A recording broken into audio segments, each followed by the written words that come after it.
आइए जी, आज ऐसे किचन हैक्स के बारे में बात कर लेते हैं जिनको जान के आप अपनी ज़िंदगी को काफ़ी हद तक आसान बना सकती हैं। इनमें से चंद एक शायद आपको पहले से भी मालूम हो। तो चलते हैं अपनी मेन वीडियो की तरफ। अस्सलाम वालेकुम यूट्यूब फैमिली, कैसे हैं आप सब। उम्मीद करती हूँ आप सब खैरियत से होंगे और अपना बहुत ख्याल रख रहे होंगे। मेरे घर की तरह आपके घर में भी अक्सर दाल चावल बनते होंगे। तो चावलों के बॉयल पानी से और चावलों में इस्तेमाल होने वाले पानी को भी ना हमारी दादी नानी बड़े अच्छे तरीके से इस्तेमाल कर लेती थी। यानी कि जब हम चावलों को धो के भिगोते थे ना, तो जो भीगे वाला पानी होता था जिसमें चावल भीगे होते थे, उस पानी को भी वो ज़ाया नहीं करती थी क्योंकि उसमें भी न्यूट्रिशंस होते थे, तो उसको वो इस्तेमाल कर लेती थी। शायद आपकी दादी दानी भी करती हों या आपकी वालदा भी करती हों। अगर करती हों तो कमेंट करके मुझे ज़रूर बताइएगा कि ये हैक आपको पहले से मालूम था। इस पानी को जब वो यानी कि चावलों को बॉयल करने डालती थी गर्म पानी में, तो जो पानी वो जिसमें चावल भीगे होते थे, उस पानी को वो किसी बर्तन में निकाल लेती थी और उस पानी को वो अपने प्लांट्स में डालती थी। असल में जिस पानी में हम दालों को भिगोते हैं या फिर चावलों को भिगोते हैं, उसमें भी उनकी ग़िज़ाइयत आ जाती है। तो हमें चाहिए कि वो पानी फेंकने की बजाय उन्हें हम अपने पौधों में डालें, ताकि पौधों में जो असली ग़िज़ाइयत है बजाय फार्मिंग खाद इस्तेमाल करने के, वो जाए। अब जब वो चावल उबाल लेती थी ना, तो उसका जो पानी था ना, वो भी ज़ाया नहीं करती थी। यानी कि चावलों की पीच जिसे हम आम अल्फाज में बोलते हैं, उस पीच को भी वो ज़ाया नहीं करती थी। पहले के ज़मानों में कॉटन के कपड़े बहुत ज़्यादा पहने जाते थे, ख़ास करके मर्द हज़रात बहुत ज़्यादा पहनते थे। फिर बाद में रिवाज आ गया जी स्टार्च का। अब वो स्टार्च मार्केट में जो आप लेने जाएँ ना, वो इतना महंगा आता है। हालांकि उससे फ़ायदा ये होता था कि उसमें एक पर्टिकुलर स्मेल भी आ जाती थी, खुशबू आ जाती थी उस स्टार्च से, जो आप बाज़ार से परचेज़ करें। लेकिन वो महंगाई की वजह से ना आप कह लें कि हाथ नहीं पड़ता कि वो ख़रीदा जाए। तो फिर मैं अब ये करने लगी हूँ कि मैं दोबारा से उस पुराने मेथड की तरफ चली गई हूँ और मैं बच्चों के और जो मर्दाना कपड़े हैं जिन पे कलफ लगानी होती है, उसके लिए मैं ये चावलों का स्टार्च इस्तेमाल करती हूँ।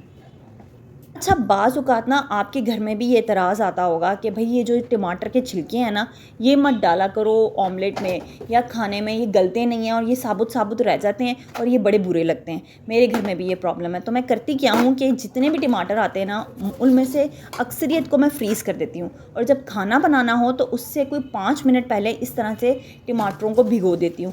उससे होता ये है कि जितनी देर में मैं मसाला भूनती हूँ ना, उतनी देर में उनका छिलका नरम पड़ जाता है और ऊपर से मैं छिलका उतार लेती हूँ और उसके बाद उसकी टमाटो प्यूरी तैयार कर लेती हूँ। इससे होता यह है कि शिकायत बंद हो जाती हैं। दूसरा ये कि इफ़ इन केस आपके घर में लाइट नहीं आ रही या आपके घर में ब्लेंडर नहीं है और आपने कोई मटेरियल पीस के डालना हो, तो उससे बड़ी आसानी हो जाती है इस मेथड के ज़रिए। ये मेरी वालदा करती थी, जो कि मैं आज आपके साथ शेयर कर रही हूँ। आइए जी, तो फिर नेक्स्ट हैक की तरफ चलते हैं और वो ये है कि बरसात के मौसम में हम खीरे नहीं मंगाते, क्योंकि खीरे बच्चे बहुत शौक से खाते हैं और इससे हो जाता है उन्हें डायरिया। इसलिए हम कोशिश करते हैं कि हम सलाद में प्याज वाली सलाद तैयार करें। अब प्याज वाली आप सलाद तैयार करें तो वो बहुत तेज़ होती है, तो उसकी तेज़ी कैसे ख़त्म की जाए। प्याज की तेज़ी ख़त्म करने के लिए आप करना ये होगा कि आप उसे कट कर लें, जैसे भी प्याज आप कट करती हैं। उसके बाद उसे नमक लगा के रख दें 10 से 15 मिनट के लिए। थोड़ा सा चाहे तो पानी भी डाल दें ताकि वो उसमें भीग जाए। और यहाँ साथ साथ मैं आपको एक और हैक बताती जाती हूँ। वो ये है कि अगर आप पिंक सॉल्ट इस्तेमाल करती हैं, तो चावलों में डालने के लिए, नमक लगाने के लिए किसी चीज़ को आप लाहौरी नमक इस्तेमाल कर सकती हैं या कोई सस्ता नमक इस्तेमाल कर सकती हैं, क्योंकि हमने चावलों में नमक डालना होता है, किसी मटेरियल पे लगाना होता है। जैसे कि यहाँ मैंने प्याज पे लगाया और इसे मैं बाद में धो लूँगी, लेकिन खाने में इस्तेमाल करने के लिए मैं इस तरह पिंक सॉल्ट इस्तेमाल करती हूँ, जो कि सेहत के लिए बहुत अच्छा होता है। यहाँ देखिए, मैं प्याज को धो लूँगी और अब मैं इससे सलाद तैयार कर लूँगी और इसमें जितनी भी तेज़ी होगी प्याज की, वो ख़त्म हो जाएगी, स्मेल ख़त्म हो जाएगी। प्याज इसकी वजह से जो मुंह में से स्मेल आती है वो भी ख़त्म हो जाएगी। आइए जी, जब आपके घर में फल आए ना, तो उसे भी अच्छे से धोना बहुत ज़रूरी होता है। अगर आप में से किसी को मेरी फ़ालसे वाली रील याद है ना, कि उन फ़ालसों को धोना कितना ज़रूरी होता है, तो वो बहुत अच्छे से समझ जाएंगे कि अंगूरों को धोना भी बहुत ज़रूरी होता है, क्योंकि अंगूरों में भी बहुत ज़्यादा गंदगी होती है। साथ साथ वो इसे पाउडर लगा के रखते हैं ताकि ये जल्दी गले ना, और वो वाइट रंग का जो पाउडर होता है ना, वो इतनी जल्दी से निकलता नहीं है। यहाँ आप साफ देख सकती हैं कि मैं पहले पानी में जब इसे धोऊंगी तो ये कितना गंदा है। अब मैं दूसरा पानी डालूंगी तो आपको फिर दिखाई देगा कि इसमें कितनी गंदगी है। इसके बाद अब आप देखिएगा कि जब मैं तीसरी दफ़ा पानी निकालूंगी तो उसमें मैं करूँगी क्या, उसमें मैं डालूंगी थोड़ा सा नमक, और नमक शामिल करने के बाद मैं बस सेम उसी तरह पहले की तरह इन अंगूरों को धो लूँगी। आइए जी, तो इसके पीछे की कहानी भी मैं आपको सुना देती हूँ। शादी के फ़ौरन बाद जब मैं अंगूर धो के अपने घर वालों के सामने लेके गई, तो उन्होंने मुझसे पूछा कि आपने इसे धोया है। मैंने कहा जी मैंने इसे धोया है। तो उन्होंने पूछा इसके ऊपर फिर वाइट पाउडर क्यों लगा हुआ है। तो मैंने कहा मैंने सरसरी सा ही धोया था, मैंने कौन सा उस पर इतनी मेहनत की थी, लेकिन अब मैं इन पर मेहनत कर लेती हूँ क्योंकि इनका पाउडर उतारना बहुत ज़रूरी होता है क्योंकि वो कोई केमिकल होता है। खैर, अब हम नेक्स्ट हैक की तरफ चलते हैं, और अगर ये हैक आपने अपना लिया ना तो आपकी ज़िंदगी बहुत आसान हो जाएगी, क्योंकि अक्सर ख़वातीन आलू डायरेक्ट उबालने रख देती हैं और उसके बाद उनका छिलका उतारती हैं।